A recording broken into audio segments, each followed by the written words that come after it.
Kỹ năng diễn xuất của Hứa Khải là vô tận. Người ủng hộ đằng sau anh ấy là ai? Nguyên nhân là vì trong thời gian quảng bá của ngôi sao đêm vĩnh cửu, Jin Yushi đã chăm sóc cẩn thận cho bạn diễn Yu Susin, bao gồm nhưng không giới hạn việc chủ động bắt chuyện, chạy trên bảng bấm huyệt mà không nói một lời khi cõng Yu Susin trên người. Trở lại, VV. Và nhận được rất nhiều lời khen ngợi. Do hành động của Thánh Khỉ, cư dân mạng quay lại tìm tài liệu của cầu nguyện cho ngày hôm nay và phát hiện trong buổi phát sóng trực tiếp, nam chính Hứa Khải đã bị Yu Susin nghẹn ngào, anh ấy cũng chơi trò chơi bấm huyệt, và Hứa Khải đeo mặt nạ đau đớn trong suốt quá trình. Khóc lóc và la hét, sau khi kết thúc, anh ấy trêu chọc Yu Susin vì quá nặng và đánh trúng đích, người là kẻ thù không đội trời chung, và họ sẽ chỉ đánh nhau nếu có thiện cảm. Những người không ăn nó nhận xét Hứa Khải, người đàn ông này không tốt. Chỉ nghĩ Hứa Khải cũng là thần, tốc độ bùng nổ không thể theo kịp tốc độ của Mushi mấy năm nay, không ai quan tâm đến những bộ phim nghiêm túc, thời điểm nóng nhất là khi hắn bị một chiếc boomerang đâm phải. Phu Cha Phu Hen có lẽ là thời điểm anh ấy ở gần tiền tuyến nhất, giờ anh ấy đã rút khỏi chiến trường của học sinh lớp 95. Về phần vì sao Hứa Khải lại mê hoặc, luôn có cảm giác tồn tại, một nguyên nhân rất quan trọng chính là vẻ ngoài của hắn. Trong làng giải trí trong nước có rất nhiều anh chàng đẹp trai, nhưng những anh chàng mặt ngắn trẻ tuổi lại rất hiếm. Hứa Khải lại là đại diện của nhóm mặt lùn hay còn tác phẩm điêu khắc con lợn này được khen ngợi nhiều hơn. Khuôn mặt của Hứa Khải có những đường nét tròn trịa, nếp nhăn trên khuôn mặt thấp và nhiều khoảng trắng.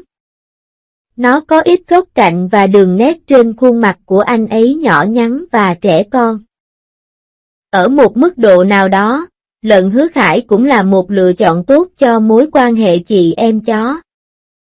Tuy nhiên, khuôn mặt nghiêng của anh ấy trông khác với khuôn mặt trước của anh ấy, xương trán và sống mũi của anh ấy rất ba chiều, và đường viền hàm của anh ấy đủ sắc nét và rõ ràng để thể hiện một chút nam tính. Tóm lại, mỗi góc độ có một sở thích khác nhau, bộ mặt là nơi ở của đất nước. Hứa Khải đẹp trai và tự nhận thức rằng ngoại hình đẹp đã giúp anh giành vé. Ngay cả người hâm mộ của anh cũng cho rằng Hứa Khải không thể có gì ngoài khuôn mặt. Chiều cao 1,87cm và tỷ lệ đầu trên cơ thể tuyệt vời, Hứa Khải đã tham gia cuộc thi người mẫu quốc tế Trung Quốc, Quảng Châu, sau khi bỏ học tại Đại học Nông nghiệp Nam Trung Quốc vào năm thứ nhất và giành chức vô địch. Trong một cú ngã. Sau đó, anh lên eBay với cái tên Little Bác, và cuối cùng được dẫn dắt bởi Yu Hen, người yêu thích những người nổi tiếng trên mạng. Anh đã ra mắt thành công và đạt đến đỉnh cao sự nghiệp. Mọi chuyện đang diễn ra tốt đẹp đến mức tôi muốn tiếp nối sự may mắn trong sự nghiệp của anh ấy. Đỉnh cao chắc chắn là câu chuyện về cung điện Giang Si. Những vai diễn trước đây của Hứa Khải trong Triều Ca vẫn chưa ra mắt, còn Nước Tương, Phượng Hoàng tìm kiếm có thể bỏ qua. Hành trình tinh thần của Phu Cha Phu Hen ở trên nghe có vẻ khá khó hiểu, hiện, không cần phải giải thích thêm. Hứa Khải non trẻ lúc đó rất gầy, cái đầu hói và chiếc mũ đã cải thiện trực quan tỷ lệ khuôn mặt, khiến anh ta trông hài hòa hơn. Yu Hen, người nhìn Hứa Khải cạo đầu, đã nói, đây là cái đầu hói đẹp nhất mà tôi từng thấy. Hãy sống đúng với cá tính của bạn. Dagger thực sự hiểu được quan điểm của khán giả. Nó không chỉ mang đến cho Phu Cha Phu Hen thân phận của một thiên long xuất thân từ một gia đình danh tiếng và là em trai của nữ hoàng mà còn khắc họa anh là một quý ông tốt bụng và trong sạch. Điều đáng ngạc nhiên nhất là anh ấy cũng ngây thơ một cách đáng ngạc nhiên khi giao tiếp bằng mắt với một cô gái, và luôn quay đầu lại và lẩm bẩm không phù hợp.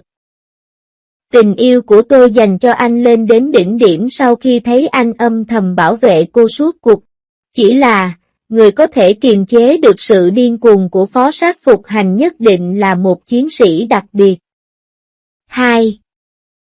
Dù mọi người đều biết người đàn ông này chỉ đóng phim, nhưng Hứa Khải lại cực kỳ thành thật khi nói về việc đóng phim. Anh không nghĩ Phó Hằng sẽ trở thành fan, nguyên nhân là vì anh không hiểu sao lại có chuyện như vậy. Một người vô tội trên thế giới. Anh ấy thậm chí còn mô tả tâm trạng của mình mỗi ngày trên trường quay lại rất chán nản, bất lực và không vui. Anh ấy không thể đồng cảm với nhân vật một chút nào nhưng lại diễn xuất với 120 điểm quyến rũ. Có nên nói rằng Hứa Khải cực kỳ tài năng và có kỹ năng diễn xuất tuyệt vời? Tất nhiên là không. Sau câu chuyện về cung điện Giang Si, tài nguyên của Hứa Khải chưa bao giờ bị gián đoạn. Rối cổ xưa, truyện cổ tích, con rối của Trung Hoa Dân Quốc và con rối hiện đại của Giang Mi, luật tình yêu thứ 28, Vinh Tian. Lê Diêu Doan Doan, Naya, Snow Eagle, Chu Đông Vũ, Eternal Du Chen, Bai Lu, Vên Vang, Học viện quân sự lửa, Tan Sông Win, em đẹp hơn những vì sao, Chen Xiao, em đẹp khi cười, V, từ 85 đến 95. Loại đã được lái đi chạy lại.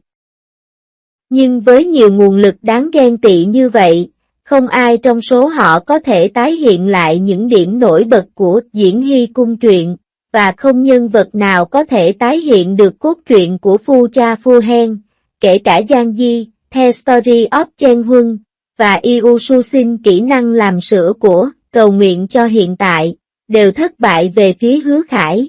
Tiểu thuyết như cốt truyện sáo rỗng, khả năng kinh doanh của Hứa Khải không lớn đến mức có thể thay đổi số phận của mình một cách bất lợi.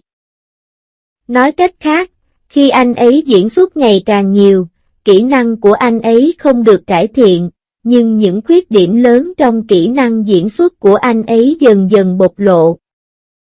Giám đốc khách sạn Yao Jimin và chủ tịch hang tin, dù họ trang điểm hay diễn xuất, thoạt nhìn không có sự khác biệt nào, thậm chí còn hơn thế khi xem xét kỹ hơn. Tôi không hiểu anh ấy đang chơi gì, và tôi không hiểu lời thoại ban đầu. Khi Quảng Phổ, tôi không có ý nói xấu Quảng Pu, không thể mở miệng và liên tục rỉ ra không khí, anh ấy đã quay lại. Tắt phụ đề và nghĩ rằng anh ấy đang làm bài kiểm tra nghe. Nhưng những điều này không quan trọng, Hứa Khải là một người đàn ông, không. Cho nên vấn đề là, khuôn mặt mà anh ấy tự hào nhất đã không còn nữa. Cho nên Phó Hằng là một sự trùng hợp đẹp đẽ. Anh may mắn có được một nhân vật đỉnh cao mà anh không đồng ý nhưng lại rất được khán giả yêu thích. Khí chất của một tân binh, mọi thứ đều ổn. Nghĩ kỹ thì thấy Hứa Khải không hiểu Phó Hằng, bản thân hắn cũng không phải vô tội chút nào, hắn chính là một ví dụ tiêu cực. Ngay khi Phu Hen trở nên nổi tiếng, anh đã bị bạn gái cũ, một người nổi tiếng trên mạng, vạch trần nhiều mặt tiêu cực. Sau đó, anh vướng vào scandal tình ái với Bai Lu, Giang Nan và Giao Kinh ở cùng một công ty và họ thực sự đang hẹn hò giấu mặt trong công ty. Thậm chí, một số người hâm mộ không thể chịu đựng được nữa và hét lên ngầm trước khi tìm bạn gái, họ hét lên với Yu Hen, hãy bảo vệ các nữ nghệ sĩ của công ty khỏi bị Hứa Khải can thiệp. Mẹ kiếp, thời nay hiếm thấy fan quan tâm như vậy đấy. 3. Ngoài những khả năng hạn chế đã thảo luận ở trên, còn một lý do khác khiến Hứa Khải không trở thành một tuyển thủ hàng đầu. Anh ấy không có khí chất hay tham vọng trở thành một tuyển thủ hàng đầu. Sau khi kể câu chuyện về cung điện Giang Si, lần đầu tiên anh ấy được người qua đường chụp ảnh khi đang đi trên phố, anh ấy chỉ cảm thấy lo lắng và không vui. Anh ấy bước vào ngành này một cách tình cờ, và thái độ của anh ấy giống với thái độ của một người đơn giản làm việc trong ngành giải trí hơn. Đối với anh ấy, làm diễn viên không phải là trải nghiệm một cuộc sống khác như chúng ta thường nghe, mà thời gian trong cuộc đời bạn để hoàn thành. Có lẽ vì tôi không quá kiên trì nên tôi mới tự tin làm bất cứ điều gì mình muốn. Những sinh viên trẻ khác sợ mắc sai lầm khi nhận vai, nhưng Hứa Khải đu đu lại giản dị hơn. Anh ấy đã sử dụng danh hiệu học sinh trang phục được chọn để quay một số con rối cổ xưa khi quay phim mệt mỏi, anh ấy muốn trốn thoát khỏi Hendian. Nên anh ấy đã đi đóng phim Học sinh được chọn, Luật tình yêu 28-20, Chuyện Trình Huân và Em đẹp hơn ánh sao. Sau khi đóng quá nhiều phim truyền hình hiện đại, tôi cảm thấy thế. Ngứa ngáy và muốn diễn trong trang phục cổ trang nên tôi đã chuyển sang hợp tác với Xiao Hoa Tian Siuei trong bộ phim giả tưởng cổ trang Midnight Return. Chuyển thể từ tiểu thuyết Cuộc sống thường của Fu Hu, đạo sĩ chính trực ít cô gái yêu quý nghèo bảnh bao, đôi tình nhân ban ngày hạnh phúc, nhưng chiến đấu đến chết vào ban đêm, chỉ để bảo vệ hòa bình của một bên. Vì vậy, sau khi quay Midnight Return, Hứa Khải đã vào vai lính cứu hỏa trong Fire Chaser, và sau đó anh tham gia bộ phim hình sự 800m Arun, với sự tham gia của Đinh Vĩnh Đại và Đường Ân Hy. Anh ấy sắp bước vào tuổi 30. Việc thử đó là một ý thích khác của anh ấy. Dù sao thì có lẽ vài ngày nữa tôi sẽ lại nằm trong vòng tay